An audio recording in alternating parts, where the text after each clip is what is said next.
जो 1985 में वो विधायक बने, हम 1980 से विधायक हैं। उम्र में वो 74 साल के हैं, उम्र में हम 80 साल के हैं। तो वैसी परिस्थिति में तुम ताम करना कहाँ का उचित है, उसमें भी विधानसभा में लगता है कि मानसिक संतुलन वो खो बैठे हैं, इसलिए वो ऐसा करते हैं। हमने तुमको मुख्यमंत्री बनाया। देहात में कहा जाता है कि भले भेड़िया सिर मुड़ाती है, उसको दोहे में चुचुअत होती है, कीड़ा काटता है तो वो सिर मुड़ाता है। उसी प्रकार से नीतीश कुमार 2014 में हार गए। सब लोग कहने लगा नीतीश कुमार इस्तीफा दो, इस्तीफा दो। अपनी लाज बचाने के लिए जीतन मांझी को उन्होंने अंडर एस्टिमेट किया था, समझ लिया था कि ये तो भुइयां मुसहर का परिवार है, हम जो कहेंगे वो करेगा। 4-5 महीना रह गया आगे तो फिर आपको कुत्ता भी नहीं पूछेगा। निश्चित रूप में जीतन मांझी आगे का मुख्यमंत्री होगा।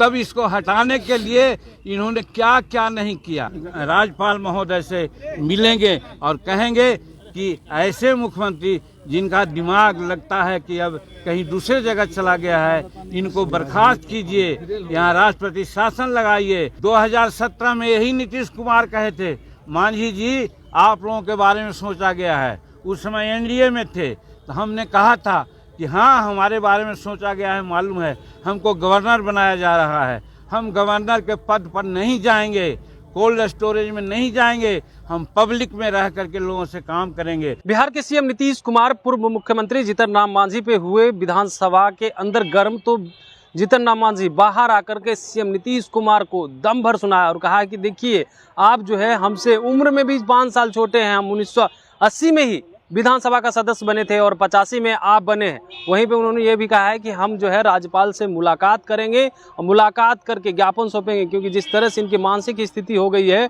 वो अब ठीक नहीं है। क्या कुछ कह रहे पूर्व मुख्यमंत्री जीतन राम मांझी, सबसे पहले आप वो सुने। शेड्यूल कास्ट, शेड्यूल ट्राइब और अन्य पिछड़ा वर्ग के लोगों के लिए नामांकन में आरक्षण का विषय था। हम इस पर बोलना चाह रहे थे पहले, जब सेवाओं में इन सब लोगों की नियुक्ति का जो प्रश्न आया संशोधन का, चूंकि कथित रूप में इनका जो जातीय जनगणना जो किया है उस पर इन्होंने आगे बढ़ने का काम किया। हमने पहले ही कहा है कि ये जातीय आधारित गणना जो हुई है एक कागजी हुई है, धरातल पर कोई गया नहीं है। और हर समाज में जिसको कम होना चाहिए उसको ज़्यादा किया गया है और जो ज़्यादा है उसका कम दिखलाया गया है। और धरातल पर अगर जाते तो सारी बात होती। ये कहना चाहते थे हम उस विधेयक पर, वहाँ पर माननीय अध्यक्ष महोदय हमको बोलने नहीं दिए। फिर जब ये आरक्षण की बात आई, नामांकन की बात आई शैक्षणिक संस्थाओं में, उस पर हमको बोलने का मौका दिया तो हम बोल रहे थे। हमने ये कहा कि हम आरक्षण दे देते हैं, नामांकन का नियम बना देते हैं, लेकिन क्या हम किया है। बाबा भीमराव अंबेडकर में जब आरक्षण की बात दी थी तो हर 10 वर्ष पर समीक्षा की बात उन्होंने की थी। आज तक समीक्षा कोई नहीं किया है। यही बात हमने उठाया और हमने कहा कि गजेटेड ऑफिसर जो शेड्यूल कास्ट, शेड्यूल ट्राइब्स हैं, उनका रोस्टर 1971 से लागू है और उस समय से आज तक कम से कम 16% आरक्षण मिलना चाहिए था प्रमोशन में, लेकिन आज मात्र 3% आरक्षण है। 16% करने में बहुत समय लगेगा, ये हम कहना चाह रहे थे। इसी बीच में माननीय मुख्यमंत्री चमक करके उठ गए और उठ करके अनाप शनाप ऐसी बातें बोलने लगे। हमको तो आश्चर्य हुआ कि वही नीतीश कुमार हैं जो पहले थे, आज से कुछ दिन पहले। आज लगता है कि वो दूसरे रूप में यहाँ परोसे गए, दूसरे रूप में आए। हमको लगता है कहीं न कहीं उनकी दिमाग में कोई कमजोरियाँ है, इसके चलते वो ऐसा बोल रहे हैं। और हम उनके बारे में कहना चाहते हैं, वो बार बार तुम ताम की बात करते हैं। आप जोड़ लीजिए 1985 में वो विधायक बने, हम 1980 से विधायक हैं। उम्र में वो 74 साल के हैं, उम्र में हम 80 साल के हैं। तो वैसी परिस्थिति में तुम ताम करना कहाँ का औचित है उसमें भी विधानसभा में। इसलिए हमको लगता है कि मानसिक संतुलन वो खो बैठे हैं, इसलिए वो ऐसा करते हैं। पहली बात। दूसरी बात, एक बार बार कहते हैं हमने तुमको मुख्यमंत्री बनाया। देहात में कहा जाता है कि भले भेड़िया सिर मुड़ाती है, उसको दोहे में चुचुअत होती है, कीड़ा काटता है तो वो सिर मुड़ाता है। उसी प्रकार से नीतीश कुमार 2014 में हार गए। सब लोग कहने लगा नीतीश कुमार इस्तीफा दो, इस्तीफा दो।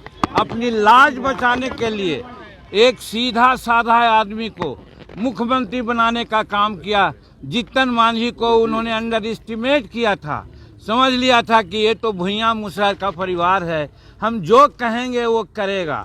आप लोग भी इसका गवाह हैं कि 2 महीना तक मुख्यमंत्री के रूप में उनकी बातें हमने कही।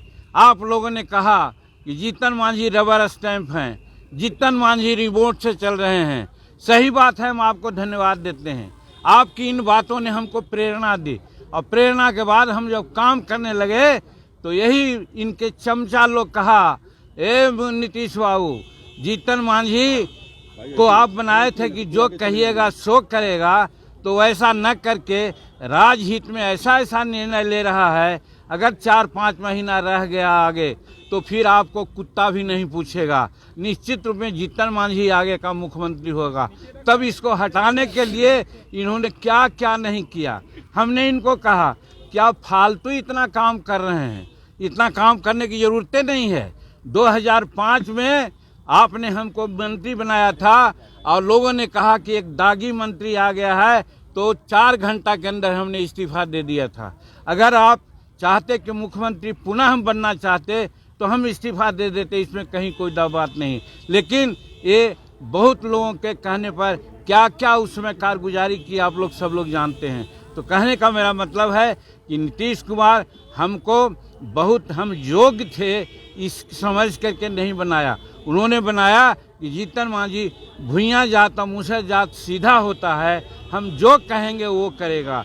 लेकिन हम 9 महीना में जो किया आपके सामने है। और आज जब हम विधानसभा में आरक्षण पर बोलने की बात किया, हम अगर न बोलते तो कौन बोलता। आज हम 43 वर्ष से यहाँ का सदस्य हैं, मुख्यमंत्री के पद पर रह करके और मंत्री पद पर रह करके, राज्य मंत्री के पद पर रह करके, उप मंत्री के रह करके हमने जो अनुभव किया, अनुभव शेयर करना चाहते थे। और शेड्यूल कास्ट, शेड्यूल ट्राइब्स को उचित हक मिले, इसी के लिए हमने कहा कि आज 16% आरक्षण है। लेकिन आप जानते हैं कि कितना आरक्षण लाभ है और कितना लोग लाभान्वित हुआ है। आज हुआ है 7% आरक्षण है। इसको कौन देखेगा। आज 15 साल से ही हैं, इनके बड़े भाई छोटे भाई भी 15 साल से, 30 साल से आज 75, 73, 74 वर्ष हो गया। आज हम लोग मात्र 7 और 8% है, हमारा होना चाहिए 16%। अब जब ये आगे बढ़ा रहे हैं, 20% कर रहे हैं, तो 20% करने से क्या फ़ायदा है जब ये नहीं देखेंगे कि हमको 20% लाभ मिलता है या नहीं। यही कहना चाहते थे, लेकिन इस बात को सुनना नहीं चाहते थे। आगे आप लोगों के माध्यम से यही अनुरोध करना चाहते हैं कि इन सारी बातों को पब्लिक डोमेन में रखें। हम भी भारत सरकार के गृह मंत्रालय में या पर्सनल विभाग में या राज्य सरकार के अन्य राज्यपाल महोदय से मिलेंगे और कहेंगे कि ऐसे मुख्यमंत्री जिनका दिमाग लगता है कि अब कहीं दूसरे जगह चला गया है, इनको बर्खास्त कीजिए, यहाँ राष्ट्रपति शासन लगाइए, और ताकि यहाँ बिहार की जनता को लाभ मिले और न्याय मिले। यही आगे हम लोग करेंगे। हाँ, एक बात और ये बार बार कहते हैं, 2017 में यही नीतीश कुमार कहे थे, मांझी जी आप लोगों के बारे में सोचा गया है। उस समय एनडीए में थे, तो हमने कहा था कि हाँ हमारे बारे में सोचा गया है, मालूम है, हमको गवर्नर बनाया जा रहा है। हम गवर्नर के पद पर नहीं जाएंगे, कोल्ड स्टोरेज में नहीं जाएंगे, हम पब्लिक में रह करके लोगों से काम करेंगे। और हम जब नहीं बने तो आज सत्यदेव नारायण आर्य वहाँ के राज्यपाल 2 जगह बनाए गए। और आज की बात जहाँ तक है, बात कहीं उठती है, हम कहते हैं कि हम विधायक रहें न रहें, मेंबर पार्लियामेंट रहें न रहें, जब तक हमारे नस में एक बूंद भी खून है, पब्लिक से डायरेक्ट कांटेक्ट करके पब्लिक का सेवा करना चाहेंगे। हम राज्यपाल स्वप्न में भी नहीं सोचा है, हम राज्यपाल नहीं बनना चाहते हैं। ये लोग हमको ख्याली पुलाव या सब्जवाग दिखलाना चाहते थे, अपने तरफ कहते थे आ जाओ मेरी पार्टी में आ जाओ। हम क्यों उनके पार्टी में जाते? हम हिंदुस्तानी अवाम मोर्चा सेकुलर बनाया है, गरीबों के लिए बनाया है, 34-35 निर्णय अपने मुख्यमंत्री काल में लिया है। इसको इन्होंने मर्सिलेसली कुछ नहीं देखा, सबको कैंसिल कर दिया। अगर वो आज रहता, लागू होता तो आज बिहार की स्थिति आगे बढ़ती। आज ये फिजूल खर्ची में पड़े हुए हैं। बताइए, नया म्यूजियम हाउस से पुराना म्यूजियम हाउस में अंडरग्राउंड जो बनाया जा रहा है 6,000 करोड़ रुपया की क्या ज़रूरत थी। और दूसरी बात ये हम कहना चाहते हैं कि आज पैसा है तो आज गरीबों को जो 60 वर्ष 70 वर्ष गुजार दिया उनको पेंशन देना चाहिए। अगल बगल के लोगों को 1,000 रुपया, 1,500 रुपया और 2,000 पेंशन मिलता है।